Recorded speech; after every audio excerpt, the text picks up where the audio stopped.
नमस्कार. जय श्रीराम. देशाचे माजी उपपंतप्रधान, माजी गृहमंत्री, लोकनेते लालकृष्ण अडवाणी यांना भारत सरकारने भारतरत्न हा किताब देण्याची घोषणा केलेली आहे.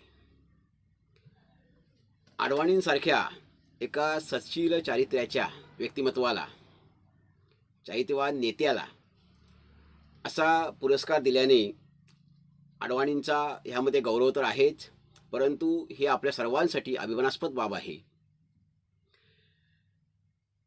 आपण सर्वांनीच खुल्या दिलाने, खुल्या मनाने अडवाणीजींचं अभिनंदन करावं आणि शुभेच्छा द्यायला हव्यात. कारण हा एका प्रदीर्घ अशा तपश्चर्येचा गौरव आहे. हा एका अत्युच्च अशा साधनेचा गौरव आहे. एका सत्शील चारित्र्याच्या विशुद्ध जीवनाचा हा गौरव आहे. प्रश्न येतो असा की कुणी ते असं म्हणालं की अडवाणीचं देशासाठी योगदान काय.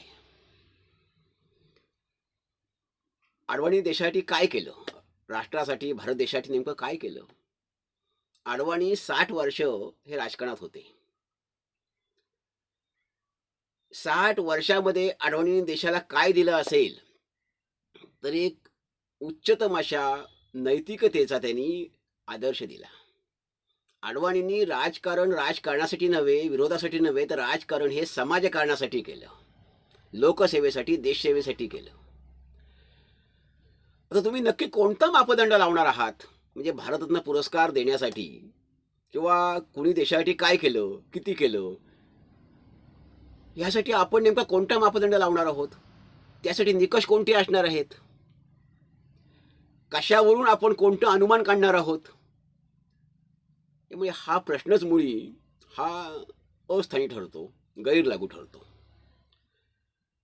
अडवाणींसारख्या एका सुसंस्कृत माणसाला, व्यक्तिमत्वाला, की ज्यांनी आयुष्यभर सुसंस्कृतपणा जपला, विनयशीलता, शालीनता, नैतिकता, नीतिमत्ता, त्याग, समर्पण, प्रज्ञा, ह्या सर्व गोष्टी त्यांनी भावी पिढीला त्यांच्या ह्या आदर्शवत आहेत.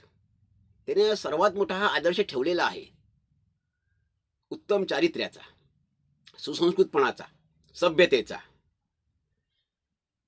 तेव्हा आपण राजकीय चष्मा बाजूला ठेवावा आणि चांगल्याला चांगलं म्हणण्याची एक चांगली पद्धत आपण सर्वांनीच खुल्या दिलाने अवलंबण्याची गरज आहे. केवळ विरोधाला विरोध नसावा, राजकीय चष्म्यातून बघू नये, तर एका समर्पित आयुष्य जगलेल्या माणसाला जेव्हा असा पुरस्कार मिळतो तेव्हा तो संपूर्ण समाजासाठी, तरुण पिढीसाठी नक्कीच प्रेरणादायी असतो. आणि नक्कीच अडवाणींचा संपूर्ण राजकीय प्रवास हा आपल्या सर्वांनाच, संपूर्ण भारतीयांना प्रेरणादायी आहे. अडवाणींनी नक्की काय दिलं असा जेव्हा प्रश्न येतो तेव्हा अडवाणींनी मुख्य म्हणजे घराणेशाही, भारतीय राजकारणाची घराणेशाही आलेली आहे, त्या घराणेशाहीच्या राजकीय परंपरेला छेद दिला, फाटा दिला. बघा, त्यांनी राजकीय वारस दिला नाही. ते उपपंतप्रधान होते, गृहमंत्री होते, 7-8 वेळा ते खासदार होते, भाजपचे सर्वोच्च नेते होते. त्या काळात त्यांनी शरीर थकल्यावर की आता आपण निवृत्त व्हावं लागणार आहे आपल्याला, अशा वेळी त्यांनी राजकीय वारस देऊ शकले असते, पण त्यांच्या मनातच ती कधी भावना आली नाही. नाहीतर आपण बघतो की आपल्या मुलाला, मुलीला, नातवाला, नातीला राजकारणात आणलं जातं, लगेच वारसदार म्हणून घोषित केलं जातं. परंतु अडवाणींनी हा फार मोठा एक आपल्यासमोर आदर्श ठेवलेला आहे की ते राजकारणात घराणेशाही आणली नाही. निष्ठा, पक्षाची सत्ता आहे तोपर्यंत पक्षात राहायचं आणि सत्ता गेली की दुसऱ्या पक्षात उडी मारायची. अडवाणी ज्या पक्षात होते त्या पक्षाला सत्ता पूर्वी कधीच मिळालेली नव्हती, एक 77चा अपवाद सोडला तर. तरी एका विशिष्ट विचारधारेला अडवाणी धरून राहिले. त्यांची पक्षावरची अविचल निष्ठा ही वाखाणण्याजोगी आहे. त्यांची ते कधीही आपल्या विचारसरणीपासून, पक्षापासून, ध्येयापासून, दृष्टिकोनापासून विचलित झाले नाहीत. एक राजकारणातले भीष्माचार्य असं त्यांना म्हणावं लागेल. कारण भीष्म म्हणजे काय, तर भीष्माला समानार्थी शब्द त्याग आहे, समर्पण आहे, मनाचा मोठेपणा आहे, मनाचं औदार्य आहे. ह्या नक्की गोष्टी भीष्माप्रमाणे अडवाणींच्या होत्या आणि आहेत. उदाहरण द्यायचं झालं तर सर्वात मोठं उदाहरण देता येईल की 1996च्या दरम्यान मुंबईमध्ये भाजपचं अधिवेशन भरलं होतं आणि त्या अधिवेशनात देशभरातून सगळे प्रतिनिधी आलेले होते. नंतर अधिवेशनाच्या शेवटी रूपांतर जाहीर सभेत झालं. सभेला अटलजींसहित मोठमोठे नेते होते. आडवाणींनी भाषणात सांगितलं की जर भारतीय जनता पार्टी सत्ता आली तर आमचे पंतप्रधान अटलजी असतील, अटल बिहारी वाजपेयी असतील. तो कार्यक्रम संपला, सभा संपली, असं पक्षाचं काही ठरलेलं नव्हतं, बैठकीत ठरलेलं नव्हतं, निर्णय झालेला नव्हता.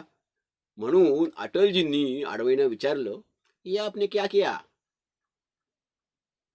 आडवाणी एवढंच म्हणाले, जो करना चाहिए था वही मैंने किया है. मला सांगा, एवढा मनाचा मोठेपणा, एवढं औदार्य, एवढा त्याग आजकाल बघायला मिळतो का? नाहीतर स्वतःचं नावासाठी, स्वतःला पद मिळावं, सन्मान मिळावा म्हणून अनेकांमार्फत शिफारसी केल्या जातात, नावं सुचवायला सांगितलं जातं, काही गोष्टी दिल्या जातात, परंतु असं काही आडवाणींच्या मनात कधीही आलं नाही. त्यांनी खरंच भीष्माप्रमाणे त्याग केला आणि पक्षनिष्ठा ठेवत अखंडपणे पक्षाची सेवा केली. अटलजी पंतप्रधान झाले, आडवाणी उपपंतप्रधान झाले. त्यानंतर 14 साली मोदींची सत्ता आली.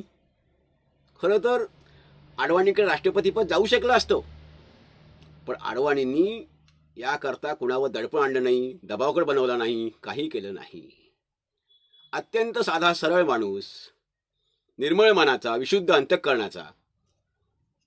आणि ह्याविषयी त्यांनी कधी की मला पंतप्रधान योग्यता असतानाही पंतप्रधानपद मिळालं नाही, मला राष्ट्रपतीपद मिळालं नाही, कधी खंतही व्यक्त केली नाही की मी त्याग केलाय, ह्याचं कधी अवडंबर माजवलं नाही. आजकाल दल बदलू, पक्ष बदलू आणि त्या माध्यमातून, सत्तेच्या माध्यमातून, पदांच्या माध्यमातून 10 पिढ्यांची संपत्ती गोळा करण्याच्या, जमवून ठेवण्याच्या काळात आडवाणींचं उदाहरण, आडवाणींसारख्याची उदाहरणं ही विरळाच आहेत. ज्या ज्यावेळी पक्ष अडचणीत आलेला आहे त्यावेळी आडवाणी पक्षाचे अध्यक्ष राहून पक्षाला संकटातून त्यांनी बाहेर काढलेलं आहे आणि त्यांनी गावोगावी पक्ष पोचवलेला आहे. ह्या गावोगावी, खेडेगावामध्ये पक्ष पोचवण्याचं सर्वात मोठं कोणाचं योगदान असेल भारतीय जनता पार्टीमध्ये तर ते लालकृष्ण आडवाणी यांचं आहे. अटलजी एक क्लास लीडर होते, आडवाणी हे मास लीडर होते, म्हणून आडवाणी लोकनेते म्हटलं जातं. आडवाणी हे सर्वसामान्य माणसांचे नेते होते, सर्वसामान्य कार्यकर्त्याला आपलंसं करून घेणारे आणि त्या कार्यकर्त्याला आपलं वाटणारा नेता म्हणजे लालकृष्ण आडवाणी. अशा आडवाणींना भारतरत्न पुरस्कार दिलेला आहे, सरकारने घोषणा केलेली आहे. तेव्हा ह्यासाठी आपण सर्वांनीच मोठ्या मनाने आडवाणींचं अभिनंदन करूया, आडवाणींना भावी आयुष्यासाठी शुभेच्छा देऊया आणि चांगल्याला चांगलं म्हणण्याची संस्कृती आपण विकसित करूया, पुढे आणूया, एवढंच याच ठिकाणी मला सांगायचं आहे. धन्यवाद. जय हिंद, जय भारत.